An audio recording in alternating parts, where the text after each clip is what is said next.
हरे कृष्ण। हम लोग आज श्रद्धा पे चर्चा करेंगे।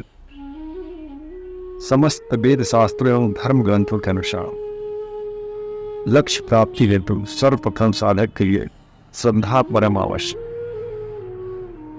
वेद कहता है श्रद्धस्यैव तात श्रद्धस्व। हे जीवो, श्रद्धा पैदा कर, अपने अंदर श्रद्धा लाओ। और गीता भी कहती है श्रद्धावान लभते ज्ञानम 4:39। श्रद्धा से युक्त होगा तभी वो ज्ञान को ग्रहण करेगा, नहीं तो एक कान से सुनेगा और दूसरे कान से निकाल देगा।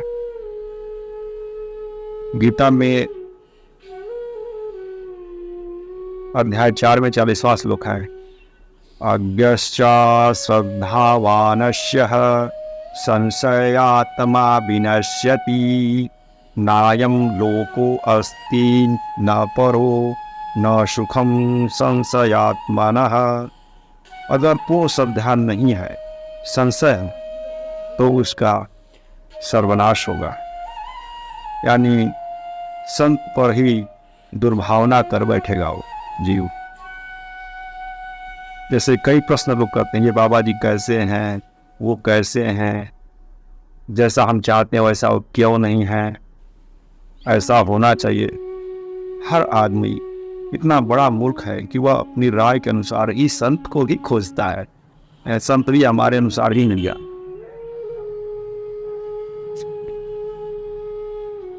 तुलसीदास जी रामायण में कहते हैं नेम धर्म आचार तप योग यज्ञ तपदाना भेषज पुनि कोटि न करिया रोज न जाहि हरि जान। काकभूषुंडी जी भी कहते हैं कि हे गरुड़ी, नियम धर्म आचार तपस्या योग यज्ञ दान आदि करोड़ों ही औषधियां क्यों न की जाए, किंतु वह भाव रोग महापुरुष के बिना नष्ट नहीं होगा। नष्ट होने का उपाय तुलसीदास जी आगे चलकर बता रहे हैं। रामचरितमानस में बोलते हैं राम कृपा नाश ही सब रोगा जो यही भांति बसै संयोगा सदगुरु वैद्य वचन विश्वासा संयम यह न विषय की आशा रघुपति भगति सजीवन पूरी अनुपान श्रद्धा अरि अरि सूरी। तात्पर्य यह है कि जब राम कृपा से ऐसा सहयोग बन जाए कि विरक्त जिज्ञासु रोगी को महापुरुषों की वैद्य मिल जाए, तभी तो वो इलाज करेगा, तभी तो वो ठीक होगा व्यक्ति। और वह भव रोगी उस सद्गुरु वैद्य पर विश्वास कर ले और उसके अनुसार चलने लगे, मोक्ष पर्यंत के विषयों से बचा रहे, भगवत भक्ति रूपी औषधि का सेवन करे, श्रद्धा का अनुपान करे, ग्रहण करता रहे, तभी वह रोग निवृत्त होगा, अर्थात पूर्णतः स्वस्थ हो जाएगा, अर्थात भगवान की भक्ति को प्राप्त करेगा। जैसे इस दवा को शहद के साथ लेना चाहिए कि अदरक के साथ लेना चाहिए या और कुछ औषधि मिला के लेना चाहिए, जैसा वैद्य बताते हैं वैसे रोगी को ग्रहण करना पड़ता है। इसी तरह महापुरुषों के आदेश को मानकर पूर्ण शरणागति के साथ जब आगे बढ़ते हैं तो हमें भक्ति प्राप्त होती है, भगवत मार्ग का हमको अनुभव होता है और हम आगे चलते हैं और आत्मबोध के साथ भक्ति मार्ग पर अगाध रूप से बढ़ते रहते हैं। तुलसीदास जी कह रहे हैं रघुपति भगति संजीवन मोरी अनुपान श्रद्धा अतिरूरी। साधक जितनी मात्रा में श्रद्धालु अधिकारी होगा उतनी ही मात्रा में उसे महापुरुष के संग का लाभ प्राप्त होगा। अगर श्रद्धा नहीं है तो चाहे ब्रह्मा जी भी धरती पे आ जाए उस व्यक्ति को कुछ समझाए, कुछ बताए, तो भी वो कुछ ग्रहण नहीं कर पाएगा, बल्कि वाद विवाद में ही रह जाएगा। बुद्धि से तर्क करेगा, अरे क्या बोल रहा है, कैसा बोल रहा है, क्या हो रहा है। उस श्रद्धा परम आवश्यक है। सभी वे श्रद्धा को प्रथम और परम आवश्यक मानते हैं। और आइए श्रद्धा को हम विशेष रूप से समझते हैं। शास्त्र गुरु वचनों में गोविंद राधे, पूर्ण श्रद्धा ही है, श्रद्धा बता दे। एक जगत के गुरु कृपालु जी ये बोलते हैं सर, शास्त्र वेद और गुरु के वचन पर पूर्ण विश्वास ही नाम श्रद्धा है। गौरांग महाप्रभु कहते हैं, श्रद्धा माने दृढ़ विश्वास। शंकराचार्य कहते हैं, आदि गुरु शंकराचार्य, गुरु वेदांत वाक्येषु दृढ़ विश्वास श्रद्धा। गुरु के वाक्यों पे विश्वास करना ही श्रद्धा है। ये आदि गुरु शंकराचार्य का कथन। गौरांग महाप्रभु कहते हैं, श्रद्धा शब्दे कहे विश्वास सुदृढ़ निश्चय। श्रद्धा शब्द का मतलब ये दृढ़ निश्चय बना, गुरु पे दृढ़ निश्चय करना। तभी तो वो कोई गुरु बात बताएंगे, तभी तो हम उस पर पालन कर पाएंगे। नहीं तो तर्क वितर्क में ही हमारा बुद्धि अहंकार के परिवश होकर के तर्क करता रहेगा और हम कुछ भी नहीं सीख पाएंगे, अवसर निकल जाएगा। वाल्मीकि के गुरु ने कहा, मरा मरा कहते रहना, तब तक कहना जब तक कि मैं आ न जाऊं। देखिए वाल्मीकि जी को अपने गुरु पे परम श्रद्धा थी। वो ये नहीं पूछे कि गुरु जी आप कब तक आएंगे, और मरा मरा जपते रहे। क्योंकि जब वो श्रद्धा रहेगी तो आगे इस दिमाग में आगे कुछ बात पूछने की आएगी नहीं। गुरु से कोई प्रश्न होगा ही नहीं कि गुरु जी आप कब लौट के आएंगे। वो तो गुरु की आज्ञा को माने, बस मरा मरा मरा जपते रहे, पूर्ण सरागित होकर मरा मरा जपते रहे। और यह मन में प्रश्न ही नहीं बनाता है कोई। इस प्रकार सुदृढ़ निश्चय, पक्का विश्वास हो तो गुरु मिलेंगे और काम भी बनता है। जैसे वाल्मीकि जी मरा मरा कहके उन्हें ब्रह्म तत्व की प्राप्ति हुई। उल्टा नाम जपी जग जाना, वाल्मीकि भय ब्रह्म समान। ब्रह्म हो गए वाल्मीकि जी। उनको भगवान ने दर्शन दिया और अद्भुत शक्ति प्रदान की। इधर रामायण की घटना होने से पहले पूरी रामायण को उन्होंने लिख दिया। ऐसी उनको भगवान ने खुद दर्शन दिया, ऐसी प्रतिभा उनके अंदर आ गई। गुरु की कृपा ऐसी मिल गई। बोलते थे वो जब रामायण लिखते थे ना तो उनके सामने वो दृश्य दिखाई देता था। भगवान वो लीला करते थे, तो जो जो उन्होंने लिखा भगवान ने वैसी लीला की। इतनी शक्ति है नाम में प्रभु। सदगुरु वैद वचन विश्वासा, रामचरितमानस में बताया गया है। वो स्वामी जी बोलते हैं, सतगुरु वैद वचन विश्वास। सतगुरु वैद हैं और वचन पर उनके विश्वास करना चाहिए। तभी जैसे हम किसी के वैद, जब कोई वैद को हम दिखाने जाते हैं तो हम अगर उसके बातों पर विश्वास नहीं करेंगे, वो बोलेगा ये दवा बिना खाए खानी है, ये खाने के बाद खानी है, तो हमको फायदा नहीं होगा। जैसे सदगुरु वैद है, उसके प्रश्न पर हमको विश्वास करना होगा। वो जैसा कहते हैं वैसा ही करना पड़ेगा, तभी कल्याण होगा। और उसके वचन पर विश्वास करना चाहिए। वो जैसा कहे, लेकिन मगर किंतु परंतु ये कुछ भी नहीं लगाना। अगर इतना लगा दिए तो हमारी शरणागति रही ही नहीं, हमारा विश्वास रहा ही नहीं। जैसे डॉक्टर जो कुछ भी दवा खाने को कहता है, जितनी बार कहता है, जो परहेज बताता है, चुपचाप मानते जाओ। क्यों मत बोलो, डॉक्टर साहब इतना बड़ा शरीर है और आप कहते हैं एक बूंद दवा लो, एक चम्मच पानी में डाल के पी लो, एक बूंद दवा लो, ये क्या फायदा करेगा। लेकिन ये तो डॉक्टर साहब ही जानते हैं कि दवा क्या फायदा करेगा। हमको सिर्फ उसकी बातों पे श्रद्धा और विश्वास के साथ अमल करना है, तभी हम भक्ति मार्ग पे अगाध रूप से चल सकते हैं। तर्क वितर्क करेंगे तो हम कुछ भी नहीं समझ सकते।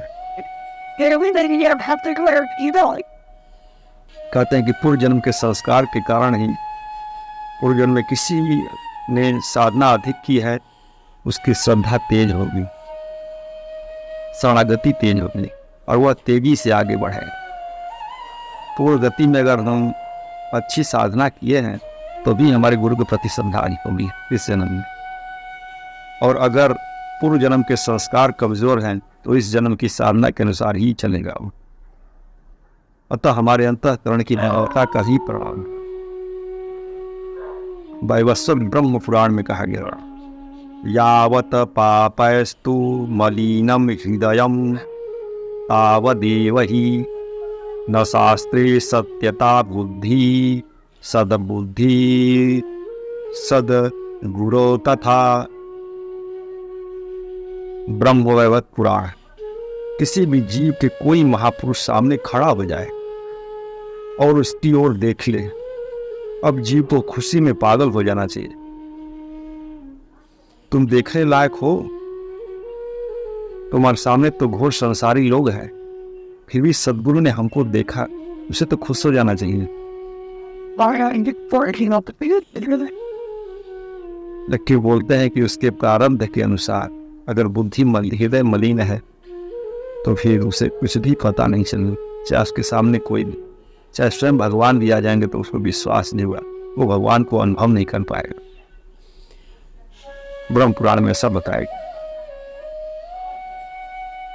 सद्गुरु की शरणागति परम आवश्यक। अगर शरणागति नहीं होगी सद्गुरु के प्रति तो हम भगवान को समझ पाना या भगवान की तरफ उन्मुख हो पाना यह बहुत ही निष्फल।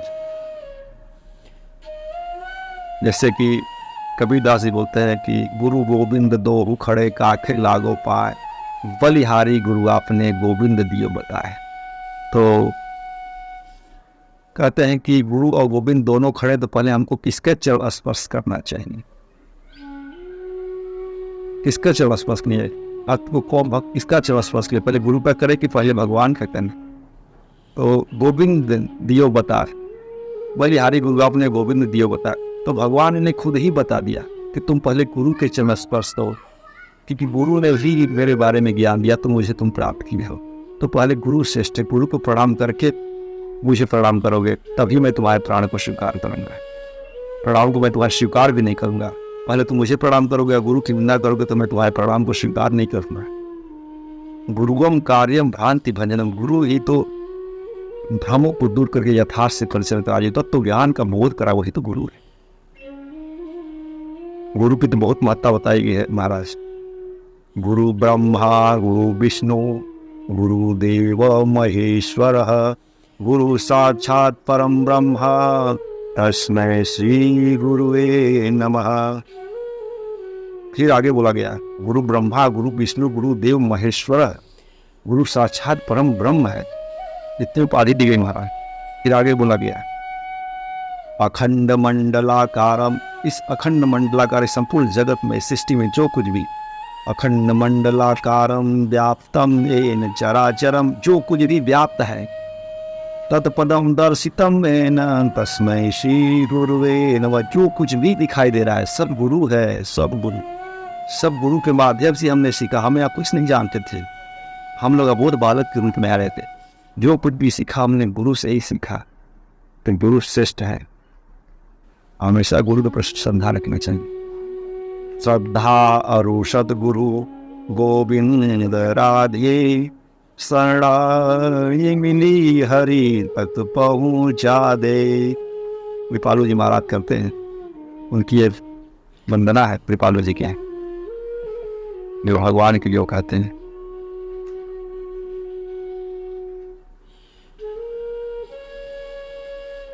श्वेताउपनिषद में कहा गया है क्षरम प्रधानम रीता क्षरम हरः क्षरात्माना विशते देवः एकः तभ्याभिध्यानाद योजनाता तत्त्वभावाद भूय श्रान्ते विश्वमाया निवृत्तिः।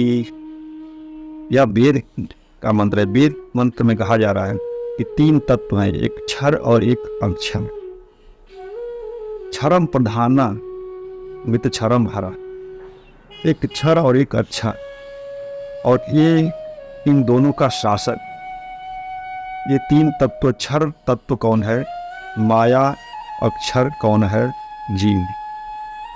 क्षर तत्व है माया और अक्षर तत्व है जीव, और इन दोनों का शासक है वही भगवान। अब यही परम तत्व हम लोग को समझने की जरूरत है। भगवान गीता में भी यही बोलते हैं, भूमिरापो अनलो वायु खम मनो बुद्धिरेव च अहंकार इत्यं मे भिन्ना प्रकृतिरसिधा